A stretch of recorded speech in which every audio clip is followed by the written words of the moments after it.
এটা ইজত হয় বৃদ্ধ বয়সত হয়গে কিন্তু তিৰোতা মানুহত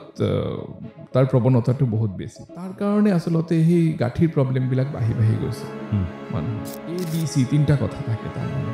এক্সিডেণ্ট পেচেণ্ট এজন আহিলে তাৰমানে আমি গম নাপাওঁ ক'ত ইঞ্জুৰিটো হৈছে হয়তো আপুনি দেখা পাইছে যে এটা হাড় এটা ভাঙি আহিছে পেচেণ্ট কিন্তু তাৰ এইটো আপুনি গম নাপায় পেচেণ্টৰ হেড ইঞ্জুৰি থাকিব পাৰে গাড়ীয়ে গচকি গুচি গ'ল তাৰমানে ভৰিত তাৰমানে আৰু ভৰিটো পূৰা ক্ৰাছ ইঞ্জুৰি তাৰমানে পূৰা মাংস গোটেইখিনি ওলাই আছে আৰু অলৰেডি গেলিব আৰম্ভ হৈছে ভৰি মেডিকেল চাইন্স এইটো নহয় যে মই জাষ্ট প্ৰেছক্ৰিপশ্যন লিখি মই পেচেণ্টক দি আছোঁ তেনেকুৱা নহয় জাষ্ট নিজে বস্তুটো অলপমান অনুভৱ কৰিব পাৰিলে ভাল মানে আঁঠুৰ যদি আৰ্থ্ৰাইটিছ হৈ আছে পেচেণ্টৰ আমি খোজকাঢ়িব দিওঁ পেচেণ্টক খোজকাঢ়াটো ভাল কিছুমান বস্তু অলপমান এভইড কৰিব লাগে আৰ্থ্ৰাইটিছ হ'লে যেনেকৈ এইবিলাকে এটা কছমেটিক এপিয়াৰেঞ্চটোহে ভাল কৰিব কিন্তু আপোনাৰ প'শ্চাৰটো মেইনলি আপোনাৰ নিজৰ ওপৰত এটা ভলণ্টাৰী হয় বেছিভাগ ক্ষেত্ৰত আপুনি নিজেই কাৰেক্ট কৰি বহাটো বেছি ভাল তেনেকৈ ব্ৰেছ ইউজ কৰাতকৈ আৰু দ্বিতীয় কথা হৈছে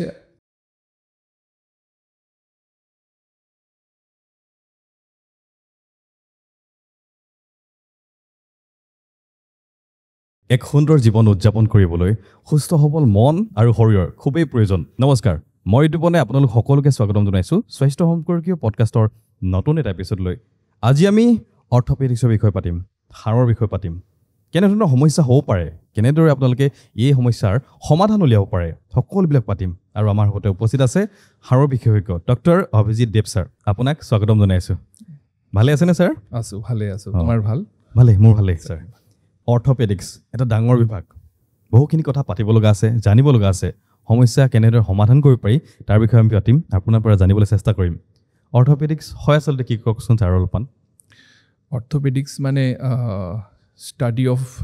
বোনছ এণ্ড জইণ্টছ হয় সাধাৰণতে অৰ্থপেডিক্স বুলি ক'লে অকল হাড়ৰ যিবিলাক ব্যাধি বা হাড়ৰ যিকোনো ফ্ৰেকচাৰ হয় তাৰ লগতে গাঁঠিৰ যিকোনো ধৰণৰ ব্যাধি বা সমস্যাসমূহক ইনক্লুড কৰা তাৰ লগতে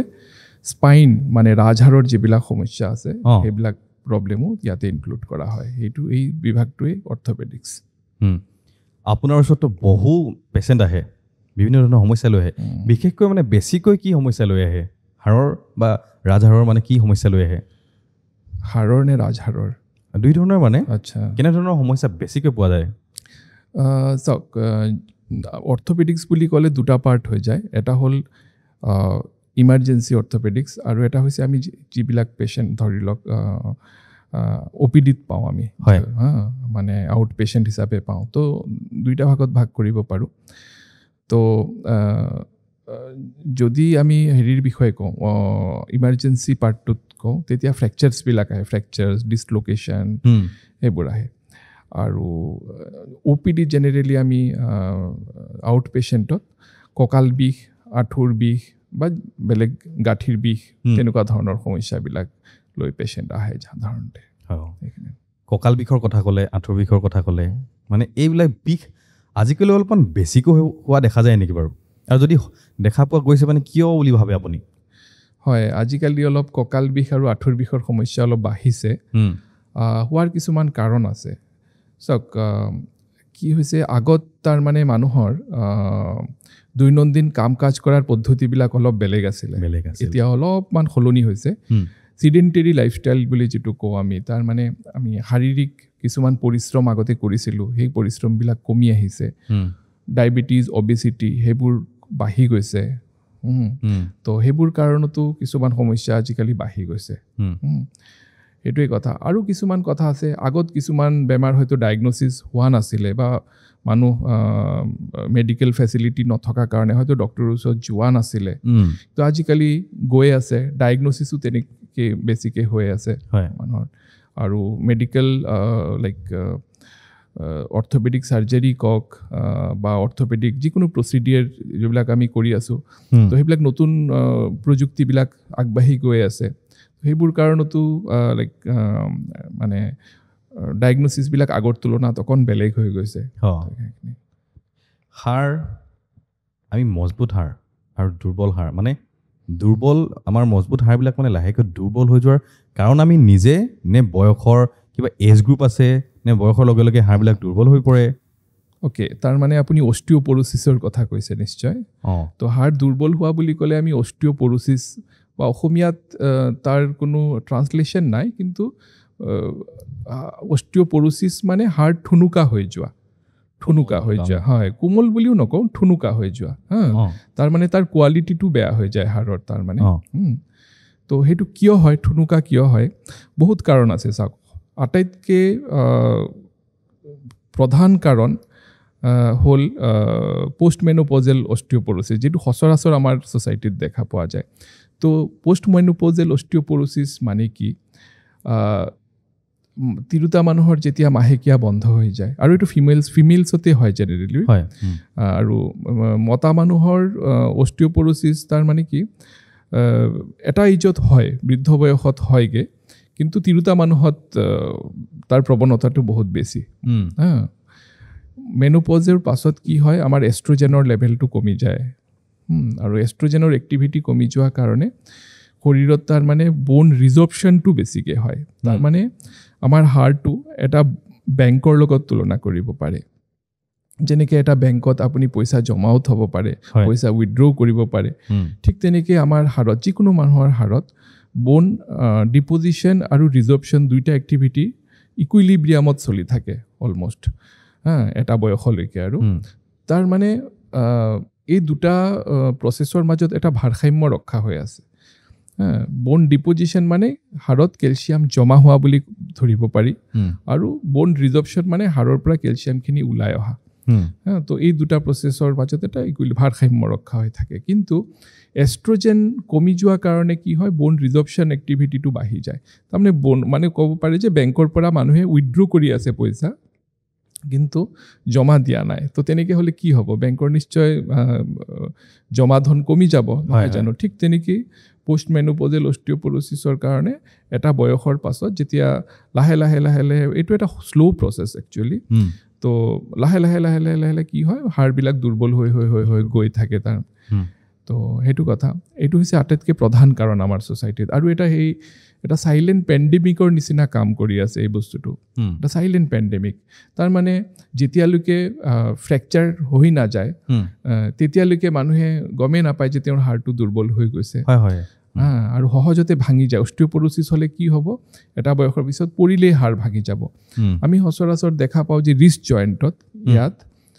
বা কেতিয়াবা আমাৰ হিপ জইণ্টত ফ্ৰেকচাৰ হৈ যায়, পৰিলেই ফ্ৰেকচাৰ হৈ যায় বয়সস্থ তিৰোতা মানুহৰ। সেইটো কিয় হয়? এইটো অষ্টিঅ'পৰোচিছৰ কাৰণেই হয়। আৰু সেইবিলাক ফ্ৰেকচাৰ নোহোৱালৈকে ডায়েগনচিছ নহয়, তাৰ পাছতে গম পায় তেওঁৰ অষ্টিঅ'পৰোচিছ আছিলে একচুৱেলি। আৰু এটা ফ্ৰেকচাৰ কমন হয় আপোনাৰ ভাৰ্টিব্ৰেল কম্প্ৰেশ্যন ফ্ৰেকচাৰ, মানে ৰাজহাড়ৰ যিবিলাক হাড় আছে, সেই হাড়বিলাকো দুৰ্বল হৈ যায়। এইটো হৈছে প্ৰধান কাৰণ। তাৰ লগত আৰু কিছুমান কাৰণ আছে অষ্টিঅ'পৰোচিছৰ। চিডেণ্টাৰী লাইফষ্টাইল, তাৰ মানে কি, অলপ আগত যিটো ক'লোঁ কথা, যে মানুহৰ এক্টিভিটি লেভেল কমি গৈছে, এক্সাৰচাইজ কমি গৈছে। আগৰ দিনত মানুহে চিকাৰ কৰি খাইছিল, নিজে মানে নিজৰ খাদ্যটো নিজে যোগাৰ কৰি খাইছিল, নহয় জানো? কিন্তু সেইবিলাক আজিকালি ইজি হৈ গ'ল লাইফষ্টাইলটো, যাৰ কাৰণে ফিজিকেল এক্টিভিটি আমাৰ কমি গ'ল। সেই কমি যোৱাৰ কাৰণেও লাহে লাহে অষ্টিঅ'পৰোচিছৰ প্ৰৱণতাটো বাঢ়ি গৈছে মানুহৰ। তাৰ লগত আৰু কিছুমান মানুহৰ লাইফষ্টাইল দৈনন্দিন, যেনেকৈ ক্ৰনিক স্মকিং, ক্ৰনিক এলকহল কনজাম্পশ্যন, টবেকো কনজাম্পশ্যন, সেইবিলাকৰ ফলতো অষ্টিঅ'পৰোচিছ হয়। আৰু এটা অষ্টিঅ'পৰোচিছ কমনলি দেখা যায়, ষ্টিৰইড ইনডিউচ অষ্টিঅ'পৰোচিছ। যিসকল পেচেণ্টে কোনোবা বেলেগ বেমাৰৰ কাৰণে বহুত দীঘলীয়া সময়ৰ কাৰণে ষ্টিৰইড খাই আছে, যেনেকৈ ধৰি লওক বাতৰ বিষৰ কাৰণে ষ্টিৰইড খাই আছে, ব্ৰংকিয়েল এষ্টামা, হাঁপানিৰ কাৰণে ষ্টিৰইড খাব লগা হৈছে সৰুৰে পৰাই, তেনেকুৱা হ'লেও তাৰমানে বহুত দীঘলীয়া সময় ষ্টিৰইড খাই থাকিলেও অষ্টিঅ'পৰোচিছ হ'ব পাৰে। তাৰ লগতো আৰু কিছুমান কাৰণ আছে। Vitamin D deficiency. Vitamin D deficiency কিয় হয়? এতিয়া সূৰ্যৰ ৰশ্মি আমাৰ গাত খুব কম পৰে, আমাৰ আউটডোৰ এক্টিভিটি কমি গ'ল। বেছিভাগ মানুহ আমি ৰুমৰ ভিতৰতে সোমাই থাকোঁ, অফিচত কাম কৰোঁ, গাড়ী চলাওঁ, তো আমাৰ কি হয়, গাত সূৰ্যৰ তাপ কম পৰি আছে। তো সেইটো এটা কাৰণ অস্টিঅপৰচিছৰ তাৰ লগতে ডায়েটাৰী কনজাম্পশ্যনটো কম হৈ আছে কেলছিয়ামৰ কেলছিয়ামযুক্ত খাদ্য আমি কম খাই আছোঁ বেছিভাগ ৰিফাইন কাৰ্বহাইড্ৰেট খাই আছোঁ সেউজীয়া শাক পাচলিবিলাক আমি ইমান কনজিউম কৰা নাই খোৱা নাই তো সেইবিলাকো এটা কাৰণ হ'ব পাৰে নিশ্চয় বহুখিনি গুৰুত্বপূৰ্ণ কথা জানিবলৈ পাৰি আছোঁ আৰু মানে কেলছিয়ামৰ কথা কৈছিলে কেলছিয়াম টেবলেট খালে হাড় মজবুত কৰিব পৰা যায়নে নে বেলেগ কিবা উপায় আছে চাওক কেলছিয়াম টেবলেট কেনেকুৱা ধৰণৰ বস্তু ধৰি লওক আপোনাৰ অস্টিঅপৰচিছ নাই আপোনাৰ হাড় ভাল আছে আপোনাৰ বোন মিনাৰেল ডেনচিটি ঠিক আছে এতিয়া কথা হয় বোন মিনাৰেল ডেনচিটি মানে কি বোন মিনাৰেল ডেনচিটি মানে আপোনাৰ হাড়ৰ ঘনত্ব তো সেইটো জুখিবলৈ এটা যন্ত্ৰ আছে মানে ইকুইপমেণ্টছ আছে এইবিলাক জুখিবলৈ তো বোন মিনাৰেল ডেনচিটি ধৰক আপোনাৰ নৰ্মেল তো আপোনাক কেলছিয়াম খোৱাৰ তেনেকুৱা কোনো প্ৰয়োজন আপোনাৰ নৰ্মেল দৈনন্দিন খাদ্যতে আপুনি কেলছিয়ামযুক্ত খাদ্য খালেও আপোনাৰ সেই মানে আপোনাৰ ডেইলি ৰিকুৱাৰমেণ্টখিনি ফুলফিল হৈ যায় পৰিপূৰণ হৈ যাব যিসকলৰ অলৰেডি অস্টিঅপৰচিছ আছে অস্টিঅপৰচিছ ডেভেলপ কৰিছে তাৰ মানে যিসকলে তেওঁলোকক কেলছিয়াম তেওঁলোকক এক্সট্ৰা ছাপ্লিমেণ্ট দিব লাগে আচলতে কেলছিয়াম টেবলেটছ আৰু অকল টেবলেট খালেও নহয় তাৰ লগত কিছুমান আমি এজেণ্ট আমি দিওঁ যাতে সেই কেলছিয়ামখিনি যেনেকৈ ভিটামিন ডি আজিকালি কেলছিয়ামৰ লগত মিক্স কৰা থাকে কম্বাইন কৰা থাকে টেবলেটবিলাকত কিয়নো ভিটামিন ডিয়ে কি কৰে কেলছিয়াম আমাৰ ষ্টামাকৰ পৰা এবজৰ্ব কৰাত সহায় কৰে ভিটামিন ডি গতিকে ভিটামিন ডিটো তাৰ লগত কম্বাইন কৰি দিয়া হয় তো তেনেকুৱা ধৰণৰ আৰু কিছুমান এলেণ্ড্ৰনেটছ বুলি কয় সেইবিলাকে কি কৰে বোন ৰিজৰ্পশ্যন এণ্টি ৰিজৰ্পটিভ ড্ৰাগ বুলি কয় মানে হাড়ৰ পৰা কেলছিয়ামখিনি ওলাই যাব নিদিয়ে বেছিকৈ তো যাতে জমা হয় কেলছিয়ামখিনি তাৰ লগত দিব লাগে অকল কেলছিয়াম দিলেও নহয় কেলছিয়ামৰ লগত কিছুমান এক্সট্ৰা কিছুমান এজেণ্ট দিয়া হয় আৰু কিছুমান এজেণ্ট আছে যেনেকৈ হওক টেৰিপেৰাটাইড আজিকালি ওলাইছে নতুন কিছুমান মলিকিউল তো সেনেকুৱা ধৰণৰ আৰু কিছুমান এডভান্স মলিকিউল আছে যিবিলাক ওলাইছে যিবিলাকে নেকি কেলছিয়ামখিনি হাড়ত জমা হৈ থাকিব দিয়ে ওলাব নিদিয়ে বেছিকৈ তো সেনেকুৱা ধৰণৰ বস্তু যোগ কৰিব লগা হয় যদি অস্টিঅপৰচিছ আছে অলৰেডি মানে তো যিসকলৰ অস্টিঅপৰচিছ নাই মই ভাবোঁ তেওঁলোকক ফিজিকেল এক্টিভিটি কণ্টিনিউ কৰি থাকিলেও হ'ল কিয়নো যিকোনো মানুহৰ অস্টিঅপৰচিছ ভৱিষ্যতে হ'ব পাৰে কিন্তু সেই প্ৰৱণতা চবৰে আছে আমাৰ নিশ্চয় আমি জইণ্ট হাড়ৰ কথা পাতি আছোঁ স্পাইনৰ কথা পাতি আছোঁ এই জইণ্টবিলাক আমি যদি ক্ৰেক কৰোঁ মানে ফুটাই দিওঁ এনেকুৱা মানে কৰিলে মানে আৰ্থ্ৰাইটিক্স বা কিবা হোৱাৰ চান্সেছ বা তেনেকুৱা ধৰণৰ আচলতে আৰ্থ্ৰাইটিক্স মানে গোটেই টোটেল মানে বিষয়টো অলপমান বুজাই দিছোঁ আৰ্থ্ৰাইটিছ নহয় জানো অ'কে আৰ্থ্ৰাইটিছ মানে ইনফ্লামেশ্যন অফ এ জইণ্ট তাৰমানে আৰ্থ্ৰাইটিছ তাৰ মানে লাইক চাওক আৰ্থ্ৰাইটিছ বুলি ক'লে আৰ্থ্ৰাইটিছৰ কিছুমান টাইপ আছে সকলো আৰ্থ্ৰাইটিছ একে নহয় কিন্তু আৰু সকলো আৰ্থ্ৰাইটিছৰ ট্ৰিটমেণ্টটো একে নহয় ঠিক আছে আৰু আপুনি যে ক'লে গাঁঠি ফুটালে আৰ্থ্ৰাইটিছ হ'ব তেনেকুৱা কোনো কথা নহয় গাঁঠি ফুটাটো এটা মানে নৰ্মেল ফেনমেনা এটা যিকোনো মানুহৰ গাঁঠি ফুটিব পাৰে আৰু সেই গাঁঠি ফুটে কিয়নো নাইট্ৰজেন বাবলছ কিছুমান আমাৰ গাঁঠিত জমা হয় আমি যেতিয়াই তাক মুভমেণ্ট কৰোঁ সেই বাবলছবিলাক ওলাই আহে তেতিয়া ফুটি যায় তাৰমানে তেনেকৈ হ'লে অলপ চাউণ্ড হয় সেইটোৱে ক্ৰেকলিং আৰু এইটো গাঁঠি তাৰ লগত আৰ্থ্ৰাইটিছৰ একো সম্পৰ্ক নাই কিন্তু আৰু আৰ্থ্ৰাইটিছ চাওক আৰ্থ্ৰাইটিছ বিভিন্ন ধৰণৰ আছে কমন যিটো আৰ্থ্ৰাইটিছ আমি দেখা পাওঁ সেইবিলাক হ'ল অষ্টিঅ' আৰ্থ্ৰাইটিছ যাক আমি ডিজেনেৰেটিভ আৰ্থ্ৰাইটিছ বুলি কওঁ তো তাৰ বাহিৰেও আৰু কিছুমান ইনফ্লামেটৰী আৰ্থ্ৰাইটিছ আছে ইনফ্লামেটৰী আৰ্থ্ৰাইটিছবিলাক হ'ল যেনেকৈ ৰিউমেটইড আৰ্থ্ৰাইটিছ বাতৰ বিষ ক্ৰিষ্টেল এছ'চিয়েটেড আৰ্থ্ৰাইটিছ যেনেকৈ ইউৰিক এচিড আৰ্থ্ৰাইটিছ ইউৰিক এচিডৰ কাৰণেও আৰ্থ্ৰাইটিছ হ'ব পাৰে তাৰপিছত আহিলে আপোনাৰ ইনফেকশ্যনৰ কাৰণেও আৰ্থ্ৰাইটিছ হ'ব পাৰে যাক কোৱা হয় ইনফেক্টিভ আৰ্থ্ৰাইটিছ টিউবাৰকুলোচিছৰ কাৰণেও আৰ্থ্ৰাইটিছ হ'ব পাৰে যাক কোৱা হয় টিউবাৰকুলাৰ আৰ্থ্ৰাইটিছ আৰু কেতিয়াবা ধৰি লওক ইঞ্জুৰি হৈছে কেতিয়াবা দুখ পাইছে জইণ্টত সেই দুখ পোৱাৰ পাছতো কেতিয়াবা আৰ্থ্ৰাইটিছ হ'ব পাৰে যাক কোৱা হয় পষ্ট ট্ৰমেটিক আৰ্থ্ৰাইটিছ তো আৰ্থ্ৰাইটিছৰ কাৰণ বহুত আছে তো কমনলি যিটো দেখা যায় এইটো ডিজেনেৰেটিভ আৰ্থ্ৰাইটিছ তো ডিজেনেৰেটিভ আৰ্থ্ৰাইটিছটো কি কাৰণে হয় ইয়াৰ বহুত থিয়ৰী আছে তাৰমানে তো এই থিয়ৰিখিনি একচুৱেলি আলোচনা কৰিলে বহুত দীঘলীয়া হৈ যাব আমাৰ টকটো চাওক আমাৰ তাৰমানে ইট ইজ এ লাইক এটা এইজিং প্ৰচেছ আচলতে সেইটো এটা এইজিং প্ৰচেছ মানে কি আমাৰ হাড় বা কাৰ্টিলেজ বা যিবিলাক টিচুজ আছে আমাৰ জইণ্টছত তাৰমানে সেইবিলাকক কলাজেন নামৰ এটা প্ৰটিন থাকে কলাজেন নামৰ এটা প্ৰটিন থাকে সেই আৰু লগতে আৰু এটা বস্তু থাকে প্ৰটিঅগ্লাইকেন এইবিলাক থাকে কাৰ্টিলেজত মানে কি জইণ্টৰ ভিতৰত এটা কাৰ্টিলেজৰ এটা মসৃণ এটা প্ৰলেপ থাকে তাৰমানে যাৰ কাৰণে আমাৰ জইণ্টটো ধুনীয়াকৈ মানে গ্লাইড কৰিব পাৰে এটা হাড়ৰ ওপৰত আৰু এটা হাড়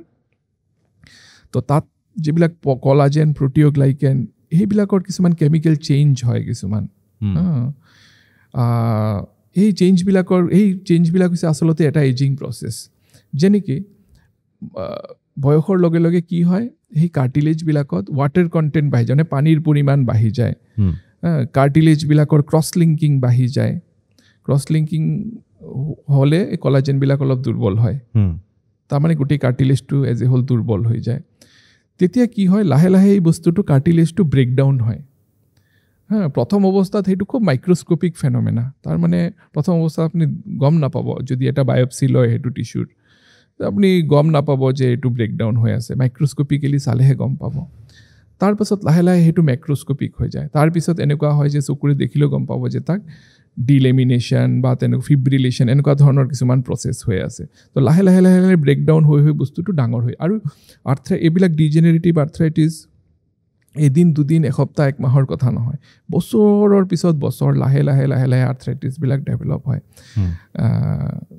আৰু যেতিয়াই আৰ্থ্ৰাইটিছ হয় ধৰক আঁঠুৰ কথা কওঁ মই যেতিয়াই আৰ্থ্ৰাইটিছ ডেভেলপ হয় এই যে মসৃণ যিটো কাৰ্টিলেজৰ যিটো লেয়াৰ আছে সেই লেয়াৰটো খহটা হৈ যায় অলপমান খহটা হোৱাৰ লগে লগে কি হয় ভিতৰত কিছুমান কোমল ষ্ট্ৰাকচাৰ থাকে মেনিস্কাছ বুলি কয় যাক আমি সেই অলপমান কুশ্যনৰ নিচিনা কাম কৰে সেই মেনিস্কাছবিলাক ফাটি যাব পাৰে কেতিয়াবা নতুনকৈ হাড় গজিব পাৰে ভিতৰত তো সেইবিলাকৰ কাৰণে পেইনটো বাঢ়ি যায় তো এই গুটিটোক লৈ এই গুটি স্পেক্ট্ৰামটোক ডিজেনেৰেটিভ আৰ্থ্ৰাইটিছ বা অষ্টিঅ' আৰ্থ্ৰাইটিছ বুলি কোৱা হয় আৰু এইটোৱেই সচৰাচৰ আমাৰ ছ'চাইটিত দেখা যায় মানে অ'কে বহুখিনি কথা আৰু আলোচনা কৰিবলগীয়া আছে আমি মানে আমাৰ জীৱনত এনেকুৱা এটা কাম কৰি আছোঁ নেকি যিটো কাৰণে লং টাৰ্মত মানে আমাৰ হাড়ৰ সমস্যা দেখা দিব পাৰে দৈনন্দিন জীৱনত মানে ডে টু ডে লাইফত এনেকুৱা এটা কাম কৰিছোঁ নেকি মানে সকলো হয়তো কৰে দেখে আপুনি যিহেতু কৰিব নালাগে যেনেকৈ হ'ল কিছুমান মানে এক্টিভিটিজ আৰু তেনেকুৱা এক্টিভিটিৰ বিষয়ে মই কওঁ লাইক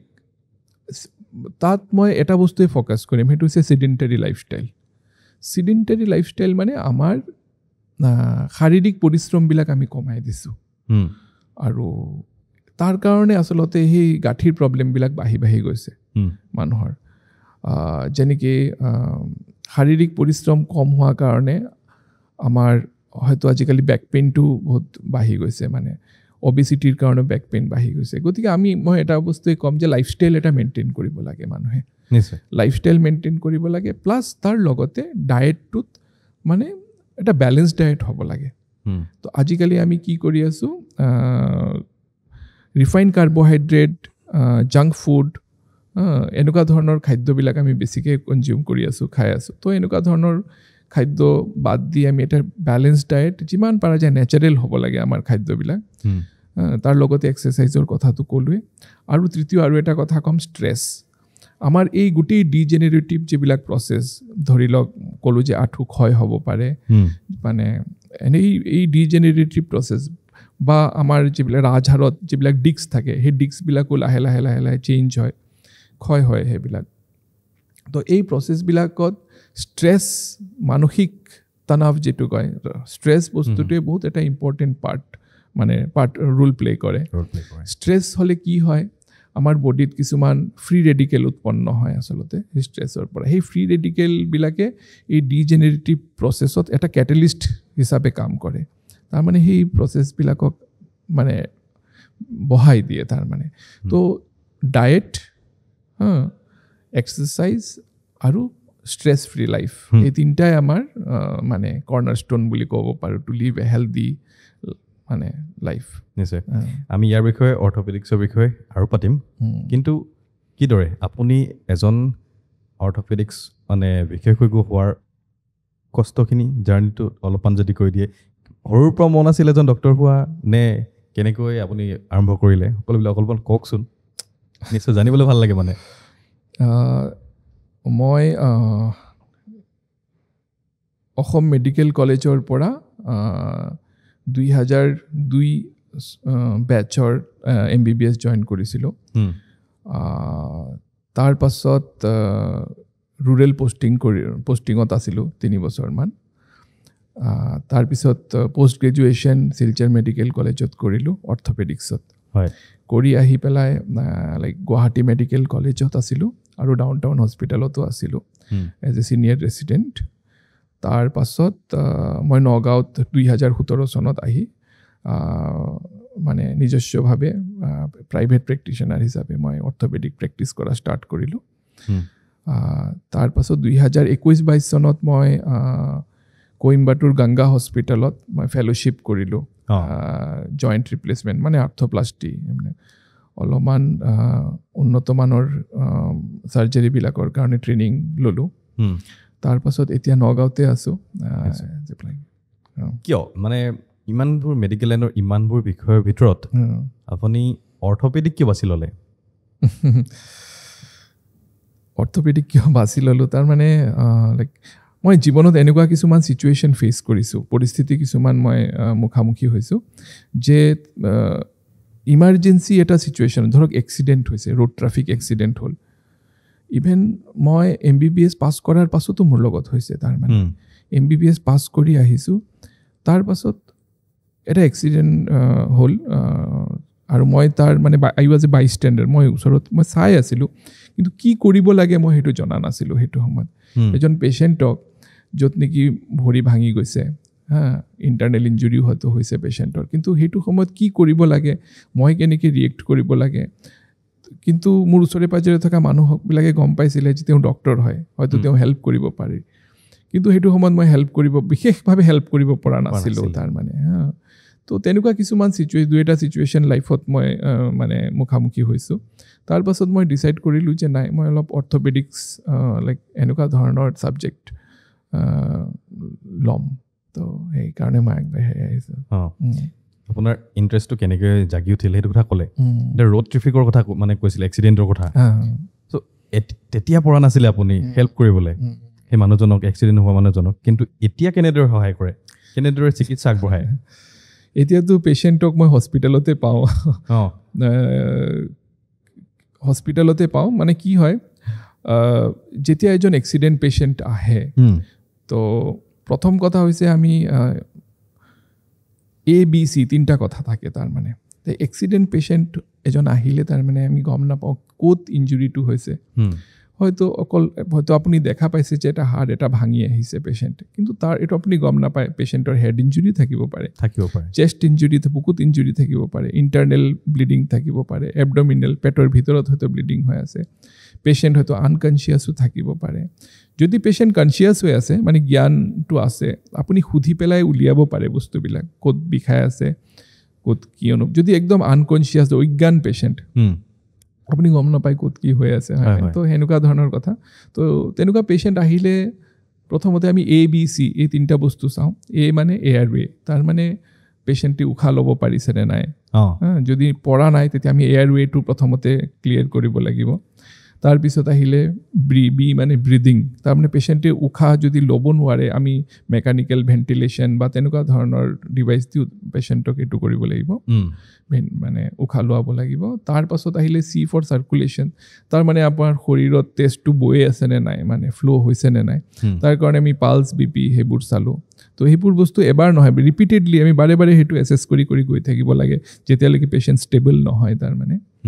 তাৰ লগতে যদি পেচেণ্টৰ আমি ভাবিছোঁ হেড ইঞ্জুৰি থাকিব পাৰে আনকনচিয়াছ পেচেণ্ট আনকনচিয়াছ বহুত কাৰণত হ'ব পাৰে হেড ইঞ্জুৰি প্ৰথম কথা হেড ইঞ্জুৰি হ'লে আনকনচিয়াছ হ'ব পাৰে দ্বিতীয় কথা শ্বক হিমৰেজিক শ্বক মেইনলি এক্সিডেণ্টত হিমৰেজিক শ্বকটো বহুত কমনলি হয় হিমৰেজিক শ্বক মানে আমাৰ শৰীৰৰ পৰা তেজখিনি ওলাই গৈছে মানে ব্লিডিঙৰ কাৰণে তো সেইখিনি ভলিউম আমাৰ যিমান ভলিউম থাকিব লাগে শৰীৰত যিমান তেজ থাকে ইমান তেজ নাই ওলাই গৈছে ধৰি লওক তো তেনেকুৱা চিটুৱেশ্যনতো পেচেণ্ট আনকনচিয়াছ হ'ব পাৰে শ্বকত থাকিলেও হয়তো আপুনি দেখা নাই পেচেণ্টৰ ব্লিডিং হৈ আছে পেটৰ ভিতৰত হয়তো ব্লিডিং হৈ আছে আপুনি গম নাপায় যে এইটো ব্লিডিং হৈ আছে পেচেণ্টৰ তেনেকুৱা কেতিয়াবা ডাঙৰ ডাঙৰ বোন কিছুমান ভাঙিলেও যেনেকৈ পেলভিক বোন বা ফিমাৰ ফ্ৰেকচাৰ উৰুৰ হাড়ডাল ভাঙিলেও বহুত ব্লাড লছ হয় ভিতৰত আপুনি দেখা পোৱা নাই ভিতৰত ব্লিডিং হৈ আছে সেইকাৰণে শ্বকত গৈছে পেচেণ্ট আনকনচিয়াছ হৈছে সেনেকুৱা বা কেতিয়াবা ধৰি লওক বহুত মানে ইমান দেখা নাপায় সচৰাচৰ কিন্তু জেনেৰেলি ডায়েবেটিক পেচেণ্টটো হাইপোগ্লাইচিমিয়া হ'লে ইনচুলিন লৈছে ধৰি লওক কিন্তু আহাৰটো নাখালে তেনেকুৱা চিটুৱেশ্যনতো পেচেণ্ট হাইপোগ্লাইচিমিয়া লগতে এক্সিডেণ্টটো হৈ গ'ল হাইপোগ্লাইচিমিয়াৰ কাৰণে এক্সিডেণ্ট হৈ গ'ল তাৰমানে তেনেকুৱা পেচেণ্টটো হ'ব পাৰে তো এনেকুৱা আনকনচিয়াছ পেচেণ্ট থাকিলে প্ৰথম কথা হৈছে পেচেণ্টক আচলতে ICUৰ প্ৰয়োজন তেনেকুৱা কিয়নো লগে লগে পেচেণ্টক আমি ভেণ্টিলেট কৰিব লাগিব এয়াৰৱেটো ক্লিয়াৰ কৰিব লাগিব গোটেই চাৰ্কুলেশ্যনটো যদি তেজৰ দৰকাৰ আছে লগে লগে আমি ব্লাড ট্ৰান্সফিউজন কৰিব লাগিব এই যিটো ইনিচিয়েল গোল্ডেন আৱাৰ প্ৰথম 1 ঘণ্টাটো গোল্ডেন আৱাৰ বুলি কোৱা হয় যদিও কনচেপ্টটো অলপ আজিকালি চেঞ্জ হৈছে কিন্তু মই পুৰণা কনচেপ্টতে কৈ আছোঁ যে এই গোল্ডেন আৱাৰটো আমি আচলতে বহুত গুৰুত্ব দিব লাগে মানে যি কৰিব লগা আছে এই গোল্ডেন আৱাৰতে কৰি দিব লাগে তাৰ মানে যাতে সেই শ্বকৰ কাৰণে এণ্ড অৰ্গেন ডেমেজ নহয় মানে যেতিয়া শ্বকত যাব পেচেণ্টৰ হয়তো কিডনিত লাহে লাহে কিডনি মানে প্ৰভাৱ পৰিব পাৰে তো সেইবিলাক যাতে নহয় তো ইনিচিয়েল এইখিনি পাৰ্ট তাৰ পাছতহে পেচেণ্ট ষ্টেবল হোৱাৰ পাছতহে আমি ফ্ৰেকচাৰ পাৰ্টটো চাম তো ফ্ৰেকচাৰবিলাক আচলতে কি হয় প্ৰথম অৱস্থাত আমি আহিলেই যে অপাৰেশ্যন কৰি দিব লাগিব সেনেকুৱাও নহয় প্ৰথমতে আমি স্প্লিণ্ট দি ষ্টেবল কৰি থ'ব লাগে ফ্ৰেকচাৰবিলাক ডিছলোকেশ্যন যদি থাকে ইমিডিয়েটলি তাক বহাই দিব লাগে জইণ্টবিলাক আৰু ধৰি লওক অপাৰেশ্যন যদি কৰিব লাগে পেচেণ্ট ষ্টেবল কৰি লৈ পেলাই তাৰ পাছতহে অপাৰেশ্যনৰ কথা আহে তাৰ মানে আৰু সকলো ফ্ৰেকচাৰ অপাৰেশ্যন নালাগে কিছুমান ফ্ৰেকচাৰ হয়তো প্লাষ্টাৰ বা তেনেকুৱা ধৰণৰ কনজাৰভেটিভ মেনেজমেণ্টটো কৰিব পাৰি আপুনি বহুত মানে পেচেণ্টক ট্ৰিট কৰিছে বহুত কৰিছে চ' তাৰ মাজত মানে এনেকুৱা ঘটনা মনত ৰৈ গৈছে নেকি অলপমান মেমৰেবল মমেণ্ট হওক ইনচিডেণ্ট যদি আপুনি শ্বেয়াৰ কৰিব পাৰে এটা মেমৰেবল মই ক'ব পাৰোঁ যেতিয়া মই পষ্ট গ্ৰেজুৱেশ্যন কৰি আছিলোঁ এটা মেমৰেবল ঘটনাৰ বিষয়ে কওঁ তাৰ মানে মই তেতিয়া ডিউটিত আছিলোঁ ঠিক আছে ইমাৰ্জেঞ্চি ডিউটিত আছিলোঁ কেইজনমান খ্ৰীষ্টিয়ান মিছনাৰীয়ে এজন ৰাস্তাত পৰি থকা পেচেণ্ট এজন লৈ আহিলে তাৰ মানে ইমাৰ্জেঞ্চিত ৰাস্তাত পৰি থকা পেচেণ্ট মানে পেচেণ্টজন অলপমান মেণ্টেলি চেলেঞ্জড আছিলে অলপ বয়সস্থ 40 মান হ'ব বয়স 40 মান হ'ব তাৰ মানে গাড়ীয়ে গচকি গুচি গ'ল তাৰ মানে ভৰিত তাৰ মানে আৰু ভৰিটো পূৰা ক্ৰাছ ইঞ্জুৰি তাৰ মানে পূৰা মাংস চাংস গোটেইখিনি ওলাই আছে আৰু অলৰেডি গেলিব আৰম্ভ হৈছে ভৰিখন তাৰ মানে হয়তো গাড়ীয়ে মানুহজনক গচকি যোৱা 3-4 দিন হৈ গ'ল অলৰেডি বা বেছিও হ'ব পাৰে অলৰেডি তেনেকুৱা এজন পেচেণ্ট তো সেই পেচেণ্টজন মোৰ আণ্ডাৰত এডমিট হ'ল তাৰ মানে ঠিক আছে আৰু পেচেণ্টজনৰ কি যেতিয়া আমাৰ ছাৰহঁত নেক্সট ডে আহিলে ৰাউণ্ড দিলে ক'লে যে এই পেচেণ্টজনক ভালকৈ চাবৰ কাৰণে গোটেই ৰেছপনচিবিলিটি মোৰ ওপৰত দি দিলে ছাৰহঁতে তো ঠিক আছে যেতিয়াই মই পেচেণ্টজন চাব যাওঁ ড্ৰেছিং কৰিবলৈ তেতিয়া দেখিলোঁ যে ভিতৰৰ পৰা মেগটছ ওলাই আছে মেগটছ মানে কি বুলি কয় অসমীয়াত এই যে পোকবিলাক যে থাকে মেগটছ গোটেই ভিতৰৰ পৰা পোক তাৰ মানে এনেকৈ তাৰ মানে তো তেনেকুৱা ধৰণৰ মেগটছ দেখিতো মোৰ ভয় লাগিল তেতিয়া মই কাৰণ তেতিয়া অৰ্থপেডিক্সৰ বহুত বেছি কথা মই গম পোৱা নাছিলোঁ তেতিয়া সেই মেগটছবিলাক মই কি কৰিলোঁ তো মোৰ এটা মানে কুৱেশ্যন মাৰ্ক এটা আহিলে মাইণ্ডত যে মই কি কৰোঁ সেই মেগটছবিলাক গোটেইখিনি আঁতৰাই দিওঁ নে কিছু মেগটছ থৈ দিওঁ নে কি কৰোঁ মানে তো মই যিমানে চাফা কৰোঁ দেখোঁ মেগটছবিলাক ভিতৰৰ পৰা ওলাই আছে মেগটছবিলাক আৰু পূৰা গেলি গ'ল মানে উনটো তো মই কি কৰিলোঁ ডাঙৰ মেগটছবিলাক আঁতৰাই দিলোঁ সৰু সৰু মেগটছবিলাক মই থৈ দিলোঁ তাতে কাৰণ মই আঁতৰাব পৰা নাছিলোঁ আচলতে সেইটো কাৰণে আৰু তেনেকুৱা কেছ মই আচলতে মই কেতিয়াও দেখাও নাছিলোঁ এইটো প্ৰথম আছিলে মোৰ কাৰণে তো পিছদিনাখন যেতিয়া গৈ পেলাই দেখিছোঁ যে এই গোটেই মেগটছবিলাকে কি কৰিছে, গোটেই স্লাফবিলাক খাই পেলাইছে, তাৰ মানে তাত মানে এই গেলা বস্তুবিলাক খাই আছে আৰু প্ৰত্যেক দিন মই যাওঁ ড্ৰেছিং কৰিব, দেখোন যিমান দিন যায় সেই মেগটছবিলাকে এই স্লাফবিলাক খাই খাই চাফা কৰি আছে। তাৰমানে সেই মেগটছবিলাকে গোটেই ঘাঁটো তাৰমানে চাফা কৰি আছে। তাৰমানে মই ড্ৰেছিং নকৰিলেও সি নিজেই চাফা কৰি আছে তাৰমানে। আৰু সেই চাফা কৰাৰ কাৰণে পেচেণ্টজনৰ ঘাঁটো সোনকালে হিল হ'ল আৰু ফ্ৰেকচাৰটো অলপমান খৰকৈ ইনফেকশ্যনটো কমি যোৱাৰ কাৰণে ফ্ৰেকচাৰটো অলপ সোনকালে জইন হ'ল তাৰমানে। তো সেইটো মোৰ কাৰণে এটা আচৰিত ঘটনা। তাৰ পৰা মই ডিছকভাৰ কৰিলোঁ যে সেই মেগটছবিলাক আঁতৰাই নিদি পেলাই মই ভাল কাম কৰিলোঁ। তো অলপ আচহুৱা ঘটনা, বাট শ্বেয়াৰ কৰিলোঁ ঘটনা এইটো। তেনেকুৱা কিন্তু পেচেণ্টজন থাকিলে 2-3 সপ্তাহমান আছিলে এই ৱাৰ্ডত। তো যেতিয়া যায় পেচেণ্টজন, আমি ইয়াৰ পৰা বিদায় ডিছচাৰ্জ দিলোঁ, তেতিয়ালৈকে পেচেণ্টজনৰ খুব মানে ভৰিখনো খুব ধুনীয়া হৈ গ'ল আৰু পেচেণ্টটো মানে ভাল কণ্ডিশ্যনতে আমি ডিছচাৰ্জ দিলোঁ। আৰু এনেকুৱা ঘটনাটো বহুত পাইছে। হয়, আৰু কিছুমান আছে বাৰু, কিন্তু মানে একেবাৰে ভয়ানক যিটো হয়তো ক'ব পৰা যাব, একেবাৰে ভয়ানক মানে কেনেকুৱা ঘটনা পাইছে? ভয়ানক মানে কেনেকুৱা চেন্সত ভয়ানক? ভয়ানক মানে যদি কওঁ একেবাৰে গোটেই বডি মানে কেনেকুৱা পৰ্যায়লৈকে আপুনি মানে দেখিছে মানে সচৰাচৰ দেখা পোৱা যায় ৰোড ট্ৰাফিক এক্সিডেণ্ট পাৰ্টিকুলাৰলি। তাৰমানে তেনেকুৱা মাল্টিপল ফ্ৰেকচাৰ। ধৰি লওক সেইদিনাখনো এজন পেচেণ্ট আহিলে, আজিৰ পৰা 3 মাহ হ'ল পেচেণ্টৰ। তেওঁৰ টোটেল আপোনাৰ 6টা ফ্ৰেকচাৰ আছিলে, তাৰমানে ডাঙৰ ফ্ৰেকচাৰ 6টা আছিলে। তো তেনেকুৱা আমি কি কৰিলোঁ, তেওঁ 6টা ফ্ৰেকচাৰ আমি একেটা চাৰ্জাৰীতে আমি গোটেইকেইটা একেলগে ফিক্স কৰিলোঁ। তো সেইটো এটা তেনেকুৱা ধৰণৰ অলপ লেখত ল'বলগীয়া। 3 মাহ পাছত যেতিয়া আহিছে পেচেণ্ট একদম ধুনীয়াকৈ খোজকাঢ়ি আহিছে। তো সেইটো ভাল লাগিছে, চাই ভাল লাগিছে। বহুত ডেথ দেখে, মৃত্যু দেখে, মানে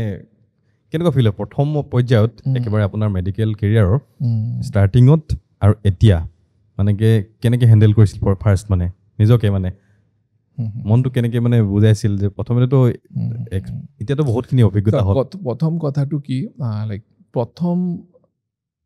যেতিয়া মই MBBS পাছ কৰি ওলাই আহোঁ, ঠিক আছে, তেতিয়া কথাটো অলপ বেলেগ আছিলে। আৰু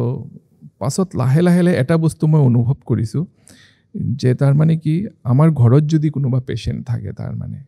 ঘৰত পেচেণ্ট থাকিলে সেই পেচেণ্টক যেতিয়া আমি ট্ৰিটমেণ্টৰ কাৰণে হস্পিটেলত এডমিট কৰোঁ, ধৰক মোৰ মা হওক বা দেউতা হওক, আৰু আমি নিজে যেতিয়া এটেণ্ডেণ্ট হিচাপে থাকোঁ পেচেণ্টৰ লগত, তাৰমানে মাৰ লগত দেউতাৰ লগত, তেওঁলোক পেচেণ্ট আৰু মই হৈছোঁ এটেণ্ডাৰ, ঠিক আছে, তেতিয়াহে আচলতে পেচেণ্টৰ যিটো মেইন মানে চাইক'লজি, সেই বস্তুটো আমি নিজে এক্সপিৰিয়েঞ্চ কৰোঁ আচলতে। যেতিয়ালৈকে মই নিজে এটেণ্ডাৰ হিচাপে পেচেণ্টৰ লগত থকা নাই, কেতিয়াও মই নিজে অনুভৱ কৰিব নোৱাৰোঁ সেই পেচেণ্টৰ দুখবিলাক বা পেচেণ্টৰ প্ৰব্লেমছবিলাক, পেচেণ্টৰ চাইক'লজি, পেচেণ্টে হস্পিটেলত থকাৰ পিছত কেনেকুৱা প্ৰব্লেমবিলাক আচলতে ফেচ কৰে, মানে বা এজন এটেণ্ডাৰে পেচেণ্টৰ লগত থাকিলে কি কি প্ৰব্লেম ফেচ কৰে বা কেনেকুৱা ধৰণৰ মানে চিন্তা মূৰত আহে, মানে সেই কথাবিলাক। তো তেতিয়া লাহে লাহে মই একচুৱেলি মোৰ দেউতা বহুত দিন হস্পিটেলত আছিলে, ময়ো বহুত দিন তেখেতৰ লগত আছিলোঁ। তো তেনেকৈ লাহে লাহে অনুভৱ কৰিলোঁ একচুৱেলি মেডিকেল ছায়েন্সটো অলপ বেলেগ ধৰণৰ হয় বস্তুটো। মেডিকেল ছায়েন্স এইটো নহয় যে মই জাষ্ট প্ৰেছক্ৰিপশ্যন লিখি মই পেচেণ্টক দি আছোঁ, তেনেকুৱা নহয়। জাষ্ট নিজে বস্তুটো অলপমান অনুভৱ কৰিব পাৰিলে ভাল। ছাৰ, আকৌ আমি অৰ্থপেডিক্স অৰ্থাৎ ৰোড ট্ৰেফিকৰ কথাও পাতি আছিলোঁ। আকৌ এবাৰ মই ৰোড ট্ৰেফিকৰ মানে এই এক্সিডেণ্টৰ কথা পাতিব বিচাৰিছোঁ। এক্সিডেণ্ট হ'ল, ওপৰত কোনো মানে তেনেকৈ মানে ফ্ৰেকচাৰটো গম পোৱা নাই, প্ৰথমতে বিষোৱা নাছিল, পিছত বিষটো মানে গম পাইছে,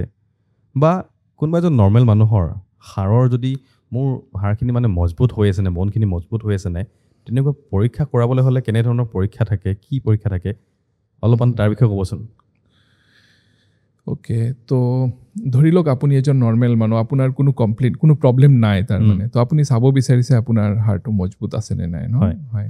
তেনেকুৱা চিটুৱেশ্যনত মই কওঁ 2টা বস্তু আপুনি চাব লাগে মাজে মাজে। এটা হৈছে ব'ন মিনাৰেল ডেনচিটি আৰু এটা হৈছে ভিটামিন ডি। ভিটামিন ডিটো আমাৰ একচুৱেলি আজিকালি বহুত মানুহৰ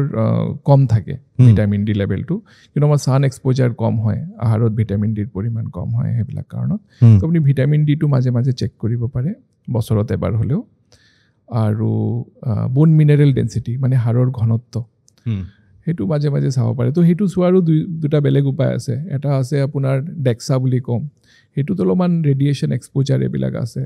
আৰু এটা প্ৰচিডিয়াৰ আমাৰ জেনেৰেলি কেম্পবিলাকত কৰা হয়, কেলকেনিয়াম হিল বোনটোত চোৱা হয় আল্ট্ৰাচাউণ্ড দি পেলাই। আই থিংক সেইটো এটা মানে ভাল মানে এইটো, কিয়নো এইটোত ক'ত ৰেডিয়েশ্যন নাই। আৰু সেইটো তাৰমানে যদিও ইমান চেঞ্চিটিভ আৰু স্পেচিফিক নহয়, তথাপিও কিবা এটা আইডিয়া কৰিব পাৰি। তাৰমানে হাড়ৰ ঘনত্ব যদি কম হয় তথাপি আইডিয়া কৰিব পাৰি। কেনেকৈ কিছুমানৰ মানে বিষ মানে কিছুমান বহুত দিনৰ মূৰত দুখ পাইছিলে বা কিবা হৈছিল, বিষটো মানে বহুত দিনৰ পিছতহে গম পায়, বিষ অনুভৱ কৰে। মাজতে বিষ নহ'ল, আকৌ কিছুদিনৰ পাছত বিষ হৈছে। এইটো মানে কিয় হয়? তাৰ মানে মানে বহুত দিন আগত ধৰি লওক 5 বছৰ 10 বছৰ আগত মই দুখ পাইছিলোঁ, এতিয়া কিন্তু বিষ হৈ আছে, ইমান দিন বিষ নাছিলে, সেইটোৱে ক'ব বিচাৰিছোঁ। হয়, অ'কে। তো এনেকুৱা আছিল চাওক, পষ্ট ট্ৰমেটিক আৰ্থ্ৰাইটিছ হ'ব পাৰে। সেইটো পষ্ট ট্ৰমেটিক আৰ্থ্ৰাইটিছ মানে যেতিয়া মানুহজনে দুখ পাইছিলে তেতিয়া হয়তো কাৰ্টিলেজ বা কিবা এটা ইঞ্জুৰি হৈছে ভিতৰত, তাৰমানে বা ধৰক মেনিস্কেল টেয়াৰ হ'ব পাৰে, হয়তো বা লিগামেণ্ট ইঞ্জুৰি হ'ব পাৰে। সেই বস্তুটো হয়তো খুব গুৰুত্ব দিয়া নাই। তাৰ পাছত সেই ইঞ্জুৰিটোৰ কাৰণে লাহে লাহে, কিয়নো এবাৰ ইঞ্জুৰি হৈ যোৱাৰ পিছত গোটেই জইণ্টৰ যিটো বায়'মেকানিক্স সেইটো চেঞ্জ হৈ যায়, অল্টাৰ্ড বায়'মেকানিক্স। সেই অল্টাৰ্ড বায়'মেকানিক্সৰ কাৰণে আকৌ লাহে লাহে আৰ্থ্ৰাইটিছ ডেভেলপ কৰিব পাৰে জইণ্টত। তাৰমানে অলপ আগত যে ক'লো মই ডিজেনেৰেটিভ আৰ্থ্ৰাইটিছ, তো এইটো এক ধৰণৰ আৰ্থ্ৰাইটিছেই হয়। তেনেকুৱা arthritis develop, post traumatic arthritis may be. Sir, বহুখিনি মানে গুৰুত্বপূৰ্ণ কথা আপোনাৰ পৰা গম পাই আছোঁ আৰু বহুখিনি জানিব লগা আছে। এই এপিছ'ডটোত গোটেইখিনি আমি কভাৰ কৰিব নোৱাৰিম, তথাপি যিমানখিনি পাৰিছোঁ আপোনাৰ পৰা জানিব বিচাৰিছোঁ। মানে বাত বিষৰ বিষয়ে অলপ কওকচোন, কেনেদৰে ট্ৰিটমেণ্ট কৰিব পৰা যায়, কি কথা অলপমান তাৰ বিষয়ে কওকচোন। আচ্ছা, বাত বিষ মানে ৰিউমেটইড আৰ্থ্ৰাইটিছ। চাওক, বাত বিষ হ'লে কি হয় চাওক, যিসকলৰ বাত বিষ হৈছে, তো এনে কমপ্লেইনবিলাক এনেকেই হ'ব যে মানে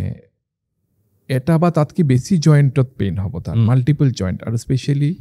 স্মল জইণ্টছ, তাৰমানে সৰু সৰু জইণ্টত, যেনেকৈ হাতৰ সৰু সৰু জইণ্টবিলাকত, কেতিয়াবা এলবো শ্বল্ডাৰ জইণ্টতো হ'ব পাৰে, ইভেন আঁঠুটো হ'ব পাৰে, হিপ জইণ্টতো হ'ব পাৰে, আৰু স্পাইনতো কেতিয়াবা পেইন হ'ব, লাইক চাৰ্ভাইকেল স্পাইন সচৰাচৰ ইনভলভ হয়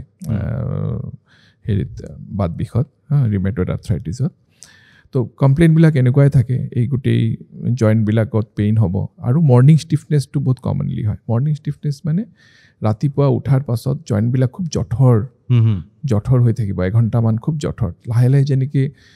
ৰদ ওলাব, লাহে লাহে তেনেকৈ বিষবিলাক লাহে লাহে কমি যাব। মানে এক্টিভিটিজৰ পাছত কাম কৰা ষ্টাৰ্ট কৰাৰ পাছত বিষবিলাক লাহে লাহে কমি যায়, যদিও সম্পূৰ্ণ কমি নাযায়, অলপমান ৰিলিফ হয় বিষবিলাক, তেনেকুৱা হয়। আৰু বাত বিষ হ'লে কি হয়, জেনেৰেলি মানে জেনেটিক প্ৰিডিছপজিশ্যন থাকে। তাৰমানে ঘৰৰ আন কাৰোবাৰ, ধৰি লওক যাৰ লগত তেওঁৰ ব্লাড ৰিলেশ্যন আছে, তেওঁলোকৰো হিষ্ট্ৰী দিব পাৰে যে মোৰ মাৰ বা দেউতাৰো আছিলে তেনেকুৱা ধৰণৰ মানে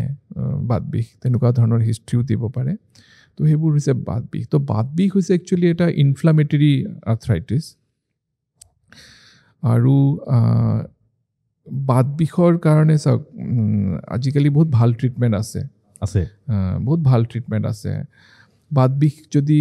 হোৱা ৰোগী যদি খুব প্ৰাৰম্ভিক ষ্টেজত যদি আহি যায় মানে ডক্টৰৰ ওচৰত, তো অলমষ্ট সম্পূৰ্ণভাৱে কিয়ৰ হ'ব পাৰে, সম্পূৰ্ণভাৱে হ'ব পাৰে। এটা কথা যে হয়তো মেডিচিনৰ যিবিলাক দৰৱ দিয়া হয়, এইবিলাক খুব দীঘলীয়া সময়ৰ কাৰণে ল'ব লগা হয়, কিন্তু তেখেতৰ জইণ্টবিলাক, গাঁঠিবিলাক মানে বেয়া হোৱা, নষ্ট হোৱাৰ পৰা কিন্তু বাচি যায়। কিন্তু যদি মানে প্ৰপাৰ টাইমত যদি মেডিচিনবিলাক ষ্টাৰ্ট কৰিব পাৰে, তো আজিকালি বহুত ভাল ভাল মেডিচিন আছে বাত বিষৰ কাৰণে। আৰু নিশ্চয়